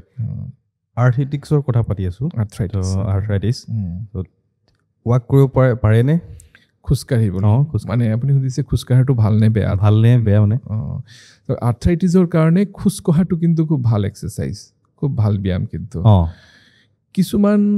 মানে আঁঠুৰ যদি আৰ্থ্ৰাইটিছ হৈ আছে পেচেণ্টৰ আমি খোজকাঢ়িব দিওঁ পেচেণ্টক খোজকাঢ়াটো ভাল কিছুমান বস্তু অলপমান এভইড কৰিব লাগে আৰ্থ্ৰাইটিছ হ'লে যেনেকৈ স্কুৱেটিংটো এভইড কৰিব দিওঁ অলপমান স্কুৱেটিং মানে তলত বহাটো তলত বহিলে বহাৰ পৰা যেতিয়া উঠে তেতিয়া আঁঠুত বহুত বেছি প্ৰেছাৰ পৰে আৰু সেই প্ৰেছাৰ পৰাৰ কাৰণে তাৰ মানে ক্ষয়টো বেছিকৈ হয় সেইকাৰণে আমি এভইড কৰিব দিওঁ চিৰি উঠিব অলপমান এভইড কৰিব দিওঁ এইবিলাকত কি হয় আঁঠুত প্ৰেছাৰ পৰিলে ক্ষয় হ'ব পাৰে বেছিকৈ বিষটো বাঢ়িব পাৰে সেইকাৰণে কিন্তু নৰ্মেল মানুহ এজনৰ কাৰণে তলত বহা চিৰি উঠা এইবিলাক খুব ভাল কথা মানে আৰ্থ্ৰাইটিছ থাকিলেহে এভইড কৰোঁ এইটো আৰু খোজকঢ়াটো খুব ভাল এক্সাৰচাইজ কিন্তু কিছুমান কিয় ভাল খোজকঢ়াটো কিয়নো সেইটো এটা নন ইম্পেক্ট এক্সাৰচাইজ বুলি কয় নন ইম্পেক্ট মানে খুব বেছি ইম্পেক্ট নহয় তাৰ মানে আঁঠুত ধৰি লওক এজন মানুহ দৌৰি আছে বা জঁপিয়াইছে তো এইবিলাকত কি হয় আঁঠুত খুব বেছি ইম্পেক্ট পৰে খুব বেছি জোৰেকৈ মানে প্ৰেছাৰ পৰে আৰু সেইবিলাক অলপমান কেয়াৰফুলি কৰিব লাগে সেইবিলাক নকৰাই ভাল কিন্তু নৰ্মেল খোজকঢ়াটো ইভেন হাৰ্টৰ কাৰণেও ভাল লাংছৰ কাৰণেও ভাল বাকী এইটো মেণ্টেলিও আমাৰ এইটোৰ কাৰণেও ভাল আমাৰ ব্ৰেইনৰ কাৰণেও ভাল গোটেইখিনি হেৰিৰ কাৰণে গোটেই খোজকঢ়াটো ভাল কথা আৰ্থ্ৰাইটিছত আৰু আমাৰ যে প'শ্চাৰবিলাক মানে বহাৰ হওক প'শ্চাৰ শোৱাৰ এইবিলাকে মানে আমাৰ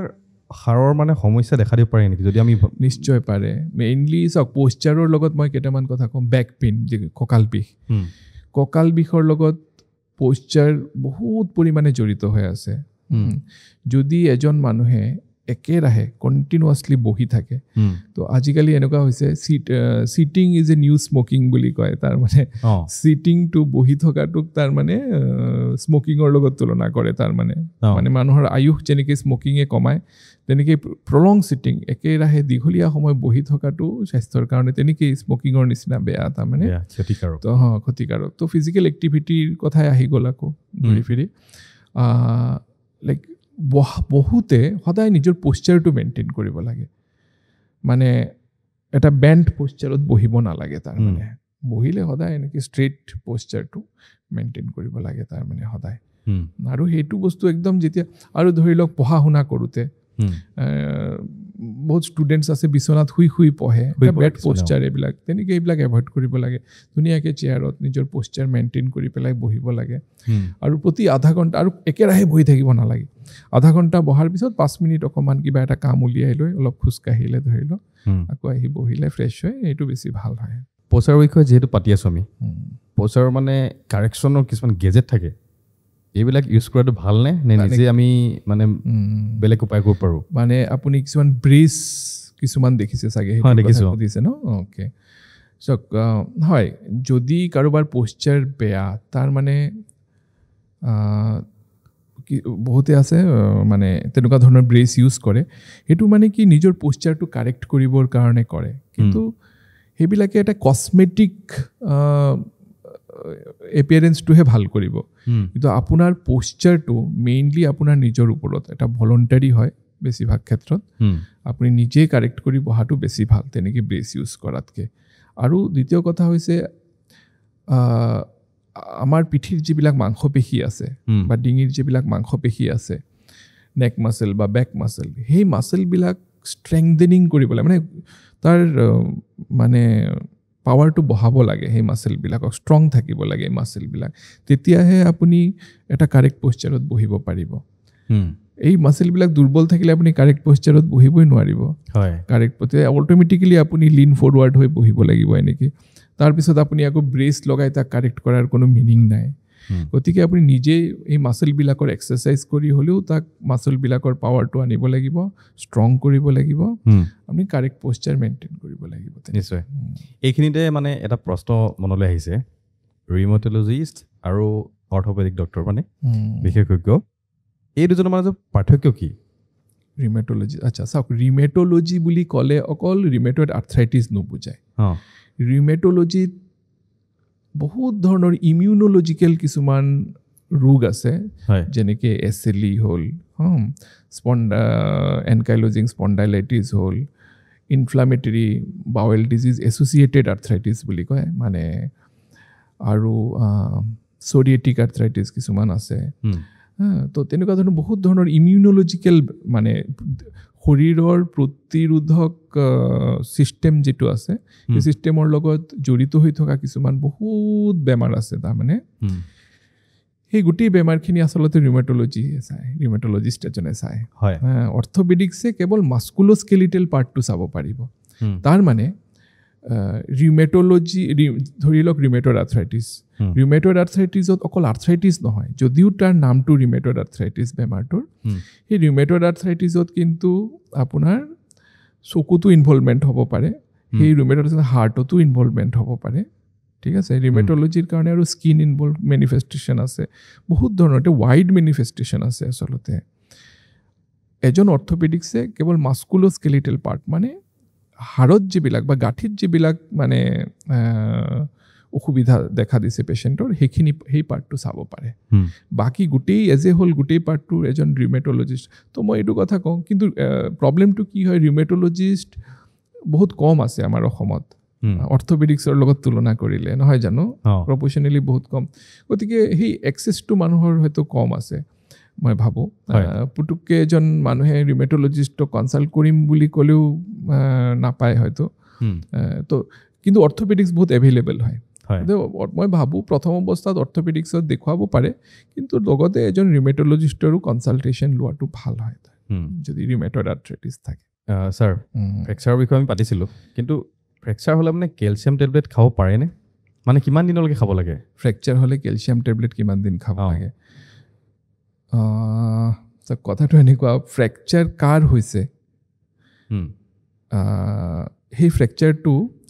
অষ্টিঅ'প'ৰ'চিছৰ কাৰণে হোৱা ফ্ৰেকচাৰ নে এটা হাই ভেলচিটি ইঞ্জুৰি বা মানে ধৰি লওক ৰোড ট্ৰাফিক এক্সিডেণ্টৰ কাৰণে হোৱা ফ্ৰেকচাৰ সেইটো ডিপেণ্ড কৰে তাৰ ওপৰত আচলতে যদি অষ্টিঅ'প'ৰ'চিছ হৈছে অষ্টিঅ'প'ৰ'চিছ মানে হাড় ঠুনুকা হয় যিটো অলৰেডি আমি আলোচনা কৰিছোঁ তাৰ ফলত যিটো মানে ফ্ৰেকচাৰ হয় সেইটো মানে খুব লাহেকৈ পৰিলেও পেচেণ্টৰ ফ্ৰেকচাৰ হ'ব পাৰে আৰু তেনেকুৱা পেচেণ্টক কেলছিয়াম দিবই লাগে আচলতে কেলছিয়াম খুৱাব লাগে আৰু যিমান পৰা যায় তেনেকুৱা একো নাই কেলছিয়াম খালে বহুতে কয় যে কেলছিয়াম খালে কিডনিত ষ্টোন হ'ব পাৰে তেনেকুৱা মই নাভাবোঁ তেনেকুৱা কিডনি ষ্টোন হ'ব পাৰে বুলি কাৰণ যিমান ড'জত থাকে সেইখিনি ড'জ খালে কেতিয়াও কেলছিয়াম কেতিয়াও কিডনিত ষ্টোন নহয় সেইখিনি তো তেনেকুৱা পেচেণ্টক সদায় কেলছিয়াম দিব লাগে মই ভাবোঁ অষ্টিঅ'প'ৰ'চিছ হ'লে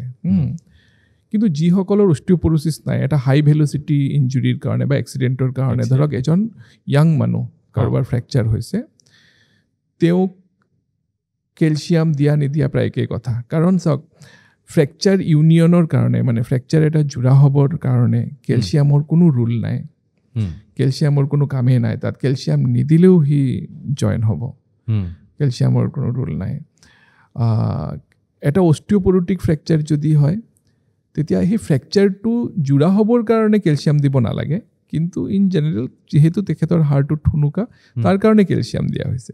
গতিকে মই এইটোৱে মানে ছামাৰাইজ কৰিলোঁ যে ফ্ৰেকচাৰ জোৰা হ'বৰ কাৰণে আচলতে কেলছিয়ামৰ প্ৰয়োজন নাই কেলছিয়াম নাথাকিলেও ফ্ৰেকচাৰ জোৰা হ'ব নিশ্চয় কথাষাৰ হয়তো বহুতৰ মাজত প্ৰশ্ন থাকিব পাৰে ক্লিয়াৰ হৈ গ'ল সকলোৱে কিছুমান মানে দেখা যায় ফ্ৰেকচাৰ হোৱাৰ পাছত মানে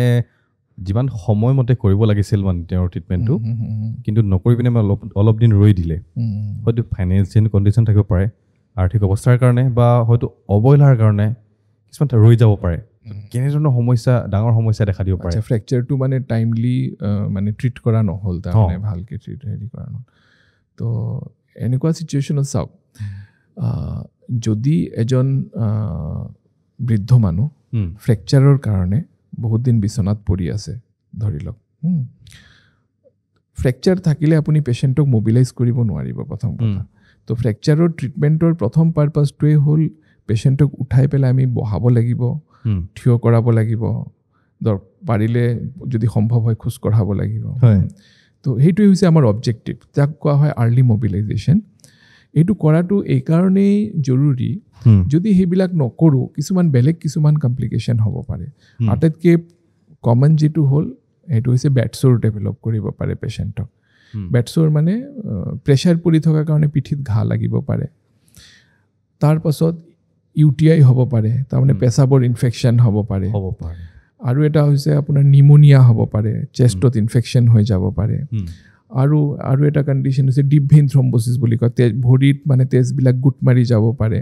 যিটো বস্তু আকৌ হাৰ্টত আহিলে থ্ৰম্বো এম্বলিজম আকৌ হাৰ্ট ফেইলিয়াৰ হ'ব পাৰে পেচেণ্টৰ তো মাল্টিপল কমপ্লিকেশ্যনছ হ'ব পাৰে গতিকে যিমান সোনকালে পৰা যায় পেচেণ্টৰ ফ্ৰেকচাৰটো ফিক্স কৰি মানে পেচেণ্টক সোনকালে মবিলাইজ কৰাটো আটাইতকৈ ভাল কথা আৰু ইয়াং পেচেণ্টত জেনেৰেলি এই থ্ৰম্বো এম্বলিজমটো অলপ কমকৈ হয় যিমান এজ বাঢ়ি যায় থ্ৰম্বো এম্বলিজমৰ চান্সটো বাঢ়ি যায় মানে ভৰিত তেজ গোট মাৰাৰ যিটো কথা ক'লোঁ বেডছৰো ঠিক তেনেকুৱা ইয়াং পেচেণ্টৰ ক্ষেত্ৰত কম হয় অল্ড পপুলেশ্যনত অলপ বেছিকৈ হয় UTIও ঠিক তেনেকৈ তো ইয়াং পপুলেশ্যনত কমপ্লিকেশ্যনবিলাক অলপ কম হয় কিন্তু তথাপিও কিছুমান অৰ্থপেডিক কণ্ডিশ্যন আছে যাক ইমিডিয়েটলি ট্ৰিট কৰিব লাগে অতি সোনকালে ট্ৰিটমেণ্টৰ প্ৰয়োজন তাৰ ভিতৰত এটা হ'ল কম্পাউণ্ড ফ্ৰেকচাৰ তাৰমানে আপোনাৰ ফ্ৰেকচাৰ হৈ গৈছে ফ্ৰেকচাৰ হোৱাৰ লগে লগে মাংস আৰু ছাল ফাটি গৈছে তো তেনেকুৱা সেইবিলাক কোৱা হয় কম্পাউণ্ড ফ্ৰেকচাৰ বা অপেন ফ্ৰেকচাৰ যদি ফ্ৰেকচাৰটো অপেন টাইপৰ হয় তেতিয়াহ'লে অলপ সোনকালে ট্ৰিটমেণ্ট কৰাটো জৰুৰী এইকাৰণে জৰুৰী কিয়নো এই ঘাঁটো কণ্টামিনেট হৈ যায় ধূলি বালি সোমালে ইনফেকশ্যন এবাৰ পূৰা ছেট হৈ গ'লে তাৰপিছত ট্ৰিটমেণ্ট কৰাত বহুত অসুবিধা হয় আৰু কিছুমান কথা আছে যদি ফ্ৰেকচাৰ ডিছলোকেশ্যন যদি থাকে ধৰি লওক ইঞ্জুৰিৰ লগে লগে জইণ্ট এটা ডিছলোকেট হৈ আছে তো ইমিডিয়েটলি তাক ডিছলোকেশ্যনটো ধৰক এংকেল জইণ্ট নি জইণ্টত ডিছলোকেশ্যন হৈছে ইমিডিয়েটলি তাক জাগাত জইণ্টটো লৈ অহাটো খুব জৰুৰী তাৰ পাছত যদি ফ্ৰেকচাৰৰ লগতে যদি কোনোবা আৰ্টাৰিয়েল ইঞ্জুৰি থাকে মানে তেজ কঢ়িয়াই লৈ যোৱা যিবিলাক নলী আৰ্টাৰি বুলি কোৱা হয় নহয় জানো সেই আৰ্টাৰি যদি ছিঙিছে যাৰ কাৰণে নেকি ভৰিখনত তেজ চলাচল বন্ধ হৈ গৈছে তেনেকুৱা ক্ষেত্ৰতো আৰ্টাৰি কেতিয়াবা ইমিডিয়েটলি ৰিপেয়াৰ কৰিব লগা হ'ব পাৰে ফ্ৰেকচাৰৰ লগে লগে ফ্ৰেকচাৰো ফিক্স কৰিলোঁ লগতে আৰ্টাৰিটোতো আমি এইখিনি কৰিব লগা হ'ল ৰিপেয়াৰ কৰিব লগা হ'ল তো এনেকুৱা ছিটুৱেশ্যনত অলপ সোনকালে মানে একশ্যনটো অলপ প্ৰম্প্ট একশ্যন হ'ব লাগে তাৰ মানে আৰু কিছুমান ফ্ৰেকচাৰ আছে অলপ ৱেইট কৰিব পাৰি কিছুদিন হয় আছে আজিকালি টেকন'লজি একেবাৰে এডভান্স হৈ পূৰা এডভান্স হৈ গ'ল চ' শুনিব পাইছোঁ যে জইণ্ট ৰিপ্লেচমেণ্ট কৰা হয় চ' কাক প্ৰয়োজন মানে কেনেকুৱা ধৰণৰ জইণ্ট ৰিপ্লেচমেণ্ট কৰা হয় তাৰ বিষয়ে অলপমান ক'বচোন জইণ্ট ৰিপ্লেচমেণ্টৰ বিষয়ে নহয় জানো তো জইণ্ট ৰিপ্লেচমেণ্ট বুলি ক'লে সাধাৰণতে হিপ জইণ্ট নি joint shoulder joint elbow joint এইকেইটা জইণ্টেই আমাৰ ভাৰতত সাধাৰণতে ৰিপ্লেচ কৰা হয় তাৰ উপৰিও কিছুমান জইণ্ট ৰিপ্লেচমেণ্ট আজিকালি ওলাইছে যেনে ৰিউমেটইড আৰ্থ্ৰাইটিছত সৰু সৰু ৰিষ্ট জইণ্ট বা হাত আঙুলিৰ সৰু সৰু জইণ্টটো ৰিপ্লেচ কৰা হয় কিন্তু কমনলি এইকেইটা জইণ্টেই আমাৰ ৰিপ্লেচ কৰা হয় হিপ জইণ্ট নি জইণ্ট শ্বল্ডাৰ আৰু এলবো জইণ্ট হয়নে তাতকৈও আটাইতকৈ কমনলি যিটো ৰিপ্লেচমেণ্ট হয় সেইটো হৈছে হিপ আৰু নি জইণ্ট আচলতে বহুত কমনলি হয় এই দুটা প্ৰচিডিয়াৰ তো চাওক নি জইণ্ট কেনেকুৱা পেচেণ্টক নি জইণ্ট ৰিপ্লেচমেণ্টৰ দৰকাৰ হয় এটা বাক্যতে যদি মই উত্তৰ দিব বিচাৰোঁ মই ক'ম যে এডভান্স আৰ্থ্ৰাইটিছ যদি থাকে এডভান্স আৰ্থ্ৰাইটিছ মানে গ্ৰেড 3 আৰ্থ্ৰাইটিছ বুলি ক'ব পাৰোঁ যাৰ গাঁঠিটো মানে বহুত ক্ষয় হৈ গৈছে কাৰ্টিলেজ একে ভিতৰৰ যিটো কাৰ্টিলেজ লেয়াৰ থাকে সেইটো পূৰা ক্ষয় হৈ গৈছে আৰু পেচেণ্টৰ normal day to day activity কৰিবই পৰা নাই সেই বিষৰ কাৰণে তেনেকুৱা পেচেণ্টক নি জইণ্ট ৰিপ্লেচমেণ্টৰ দৰকাৰ হয় চাওক আৰ্থ্ৰাইটিছ বুলি ক'লে আৰ্থ্ৰাইটিছৰ বহুত ষ্টেজ থাকে মই অলৰেডি আলোচনা কৰিলোঁ যে আৰ্থ্ৰাইটিছ এটা দীঘলীয়া প্ৰচেছ হয় এইটো এদিন দুদিন এসপ্তাহ বা এক মাহত হোৱা বস্তু নহয় বছৰীৰ পিছত বছৰ ধৰি পেলাই এই আৰ্থ্ৰাইটিছবিলাক ডেভেলপ হয় লাহে লাহে যেতিয়া পূৰা এডভান্স হৈ যায় তেতিয়া কোনো মেডিচিন দিলে পেচেণ্টৰ বিষ ভাল নহয় তেতিয়া আমাৰ সেই জইণ্ট ৰিপ্লেচমেণ্টে এটা অপশ্যন থাকে যিটো আল্টিমেট চলিউশ্যন বুলি কোৱা হয় তেনেকুৱা পেচেণ্টক আচলতে আঁঠুৰ ৰিপ্লেচমেণ্টৰ দৰকাৰ হয় তাৰপিছত থাকিল হিপ জইণ্ট ৰিপ্লেচমেণ্ট চাওক হিপ জইণ্টতো আৰ্থ্ৰাইটিছ হয় হিপ জইণ্ট আৰ্থ্ৰাইটিছৰো আৰু বহুত কাৰণ আছে এই যে কোভিডৰ পাছত এটা বস্তু বহুত কমনলি দেখা যায়, সেইটো হৈছে এভাস্কুলাৰ নেক্ৰ'চিছ। তাৰমানে এই কোভিড বেমাৰটোৰ কাৰণেও হ'ব পাৰে বা কোভিডৰ যিটো ট্ৰিটমেণ্ট হৈছিলে সেইবিলাকৰ কাৰণেও হ'ব পাৰে যে আমাৰ যিটো হিপ জইণ্ট আছে তাত তেজ চলাচল বন্ধ হ'ব পাৰে। তাত সেই তেজ চলাচল বন্ধ হোৱাৰ কাৰণেও লাহে লাহে এভাস্কুলাৰ নেক্ৰ'চিছ যাক কোৱা হয়, তাৰ ফলতো এসময়ত গৈ আৰ্থ্ৰাইটিছ ডেভেলপ হ'ব পাৰে। তো তেনেকুৱা আৰ্থ্ৰাইটিছ ডেভেলপ হ'লেও কিন্তু হিপ ৰিপ্লেচমেণ্টৰ দৰকাৰ হয়। আৰু কিছুমান হিপ জইণ্ট ৰিপ্লেচমেণ্ট দৰকাৰ হয় যাৰ ফ্ৰেকচাৰ হৈছে, ধৰি লওক গাঁঠিৰ মানে আমি যিটো হেড ফিমৰেল হেড বুলি কয়, এই হেডটো ভাঙিছে, তেনেকুৱা পেচেণ্টকো হিপ জইণ্ট ৰিপ্লেচমেণ্টৰ দৰকাৰ হয়। তো এইকেইটা সাধাৰণতে দেখা যায় আৰু ৰিপ্লেচমেণ্ট। জইণ্ট ৰিপ্লেচমেণ্ট মানে নগাঁৱত চিমছত কৰিব পৰা যায়নে? জইণ্ট ৰিপ্লেচমেণ্ট চিমছত কৰা হয়, কৰিছোঁ আমি অলৰেডি। খৰচ কেনেকুৱা ধৰণৰ, কেনেকৈ মানে খৰচ ধৰি লওক এটা আঁঠু ৰিপ্লেচমেণ্টৰ কাৰণে 1.5 lakhs to 2 lakhsৰ ভিতৰত কিবা এটা খৰচ হয়। মেইন যিটো আমাৰ কষ্ট আহে সেইটো প্ৰস্থেচিছৰ কাৰণে। প্ৰস্থেচিছ আজিকালি বহুত কষ্টলি হয় ন, যদিও আগত হয়তো আৰু কষ্টলি আছিলে। এতিয়া চৰকাৰে কিছুমান বস্তু কেপিং বুলি কয়, সেইটো কমাই দিয়াৰ কাৰণে অলপ কমিছেহে বৰঞ্চ। তো তথাপিও তাৰ যিটো দাম আছে সেইখিনিৰ কাৰণে খৰচটো আল্টিমেটলি বাঢ়ি যায়। কিন্তু মই ভাবোঁ যিহেতু ইঞ্চুৰেঞ্চ আজিকালি হেল্থ ইঞ্চুৰেঞ্চ বহুতে কৰি আছে, তো মানুহৰ এৱাৰনেছ বাঢ়িছে, মই ভাবোঁ সেইবিলাকে বহুত হেল্প কৰে পেচেণ্টক জইণ্ট ৰিপ্লেচমেণ্ট চাৰ্জাৰীৰ কাৰণে। জানি ভাল লাগিল যে নগাঁৱতো চিমছতো মানে জইণ্ট ৰিপ্লেচমেণ্ট কৰিব পৰা যায়। আৰু যিসকলে দৰ্শকে বিচাৰিছে এই সুবিধাকণ, তেওঁলোকে ল'ব পাৰে সুবিধা, নহয় জানো ছাৰ? পাৰে। ইউৰিক এচিড বাঢ়িলে জইণ্ট পেইন মানে হ'ব পাৰে নেকি? আৰু কাৰ মানে হয় ইউৰিক এচিডৰ? মানে ইউৰিক এচিডৰ কথাটো এনেকুৱা, লাইক ইউৰিক এচিড বাঢ়িলেই যে জইণ্ট পেইন হ'ব তেনেকুৱাও কথা নহয়। আৰু ইউৰিক এচিড জমা হৈ পেলাই যিটো বেমাৰ হয় যাক গাউট বুলি কোৱা হয়,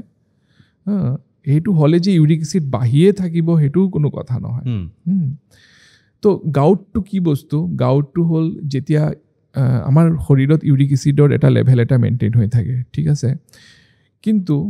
কিবা এটা জেনেটিক অসুবিধাৰ কাৰণে হয়তো ইউৰিক এচিডখিনি আমাৰ কিডনীয়ে ভালকৈ ফিল্টাৰ কৰি উলিয়াই দিব নোৱাৰে, অথবা আমাৰ শৰীৰত অলৰেডি ইউৰিক এচিডৰ প্ৰডাকশ্যনটো বহুত বেছি হৈ আছে ধৰি লওক। তেনেকুৱা চিটুৱেশ্যনত কি হয়, ইউৰিক এচিডবিলাক আমাৰ গাঁঠিত ক্ৰিষ্টেল হিচাপে জমা হয়, যাক চাইনোভিয়াম বুলি কয়। গাঁঠিত যিটো তৰপ থাকে তাৰ চাৰিওফালে, তাত তাৰমানে সেই ইউৰিক এচিডৰ ক্ৰিষ্টেলবিলাক জমা হয়, আৰু তাৰ পৰা ইনফ্লামেশ্যন আৰম্ভ হয়, আৰ্থ্ৰাইটিছ আৰম্ভ হয়। আটাইতকৈ কমন যিটো গাঁঠি য'ত ইউৰিক এচিডৰ পেইন অনুভৱ কৰিব পাৰে পেচেণ্টে, সেইটো হৈছে এই যে আমাৰ বুঢ়া আঙুলিৰ গাঁঠিটো। যদি বুঢ়া আঙুলিৰ গাঁঠিত পেইন হৈছে, এইটো সাধাৰণতে এইটো হেৰিৰ কাৰণে হয়, ইউৰিক এচিডৰ কাৰণে, গাউটৰ কাৰণে হয়। তো গাউট আকৌ দুই ধৰণৰ থাকে, একিউট আৰু ক্ৰনিক হ'ব পাৰে। কেতিয়াবা ক্ৰনিকতো আকৌ একিউট এটেক আহিব পাৰে। তো একিউট মানে কি? হঠাৎ আৰম্ভ হোৱা বিষটো, হঠাৎ আৰম্ভ হৈছে, তো একিউট গাউট। আৰু এটা আছে ক্ৰনিক গাউটবিলাক মানে কি বহুত দিনৰ পৰা হয় কমে এনেকুৱা, সেইটো ক্ৰনিক বুলি কোৱা হয়। তো সেইটো ইউৰিক এচিডৰ কাৰণে হয়। তো ইউৰিক এচিডৰ লাইক যদি ইউৰিক এচিড তেনেকুৱা একিউট গাউট, তাৰ কাৰণে মেডিচিন আছে। যাৰ ইউৰিক এচিড ক্ৰনিকেলি বাঢ়ি আছে ধৰি লওক, তেওঁলোকৰ কাৰণেও মেডিচিন আছে, এটা বেলেগ ধৰণৰ মেডিচিন আছে। তো তেনেকুৱা কথা। ইউৰিক এচিডৰ হ'লে যদি গাউট হৈছে, ইউৰিক এচিডৰ মেডিচিনখিনি অলপ দিন খাব লাগে, খাই থাকিব লাগে যেতিয়ালৈকে চিমটম আছে। কেতিয়াবা আমি পেচেণ্টক বহুত দীঘলীয়া সময়ৰ কাৰণে ইউৰিক এচিডৰ টেবলেটছ খাব দিওঁ, মানে ইউৰিক এচিডটো যাতে বাঢ়ি নাথাকে তাৰ কাৰণে, তেতিয়া কমাই ৰাখিবৰ কাৰণে দিয়ে। আৰু কেতিয়াবা কিছুমান আহাৰ আছে যাৰ কাৰণে ইউৰিক এচিডটো মানে একিউট এটেকটো এক্সাচাৰবেট কৰিব পাৰে, যেনেকৈ এলকহল, তাৰপাছত হ'ল আপোনাৰ ৰেড মিট, এইবিলাক ইউৰিক এচিডৰ পৰিমাণ বঢ়াই দিব পাৰে। তো সেইবিলাক অলপ কনজিউম নকৰাই ভাল ইউৰিক এচিডৰ প্ৰব্লেম থাকিলে।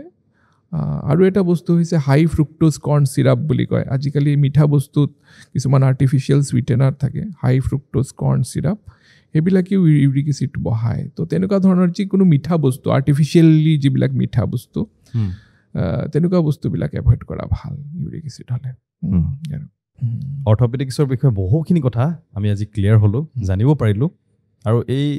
অৰ্থপেডিক্সৰ বিষয়ে আমি অনাগত দিনত আকৌ কথা পাতিম। বহুখিনি কথা পাতিবলৈ ৰৈ গৈছে।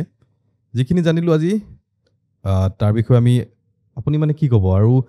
আমাৰ দৰ্শকবৃন্দক কি ক'ব, যিবিলাক পেচেণ্ট আছে তেওঁলোকক কি ক'ব? পেচেণ্টক এইটো কওঁ যে আমাৰ ডক্টৰসকলৰ ওপৰত অলপ বিশ্বাস ৰাখিব লাগে। আপুনি ট্ৰিটমেণ্ট কৰিছে, ডক্টৰৰ ওপৰত বিশ্বাস কৰিলেহে আপোনাৰ ট্ৰিটমেণ্টটো প্ৰপাৰ ডাইৰেকশ্যনত যাব। তো যদি আপোনাৰ বিষ হৈছে, বিষটো কমা নাই, এনেকুৱা নহয় যে আকৌ যাওঁচোন বেলেগ ক'ৰবাত গৈ দেখুৱাওঁ, সেইবিলাক নকৰি আকৌ ৰিভিজিট কৰক সেই ডক্টৰকে, তেখেতৰ পৰাই ফিডবেক লওক, তেখেতকে সোধক যে আমি আৰু কাৰোবাক দেখুৱাব লাগিব নেকি, বা তেখেতৰ পৰাই ৰেফাৰেল লৈ আৰু হায়াৰ চেণ্টাৰত দেখুৱাব পাৰে। তো সেইটো হৈছে এটা ট্ৰাষ্ট ইছ্যু। আজিকালি আমাৰ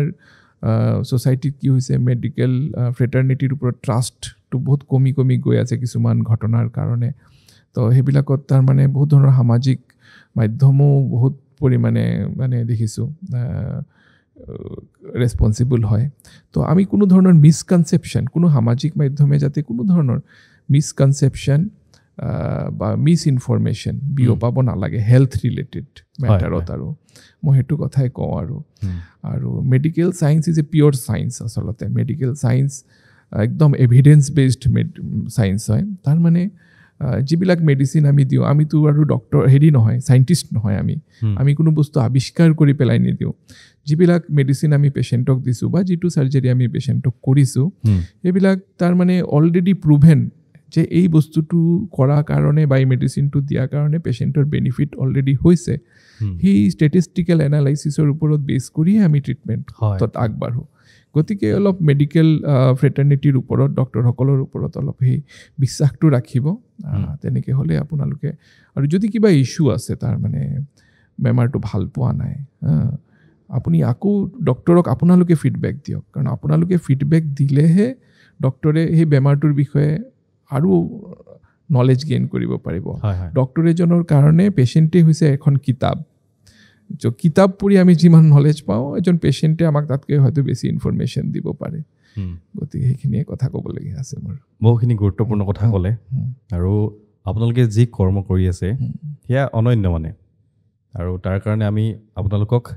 সমূহ ডক্টৰক ধন্যবাদ সদায় জ্ঞাপন কৰি আহিছোঁ আৰু সদায় কৰি যাম। আপুনি সুস্থ সবল হৈ থাকক। আৰু আজি এই এপিছ'ডটোত যিমানখিনি সময় দিলে, আপোনাৰ বহু কাম আছে, ব্যস্ত, তথাপি যিখিনি সময় দিলে তাৰ বাবে আপোনাক ধন্যবাদ জ্ঞাপন কৰিছোঁ। ধন্যবাদ ঋতুপন, আমাক মাতাৰ কাৰণে, আৰু এইখিনি লাইক আমাক এই গোটেইখিনি কথা মোৰ ভিতৰৰ পৰা ওলোৱাৰ কাৰণে আমাকো ধন্যবাদ যাচিছোঁ। সুস্থ সবল হৈ থাকক, এটা সুন্দৰ জীৱন কটাওক আপুনিও। ধন্যবাদ। আপোনালোকেও পডকাষ্টটোৰ এপিছ'ডটো একেবাৰে শেষলৈকে চোৱাৰ বাবে ধন্যবাদ জ্ঞাপন কৰিছোঁ।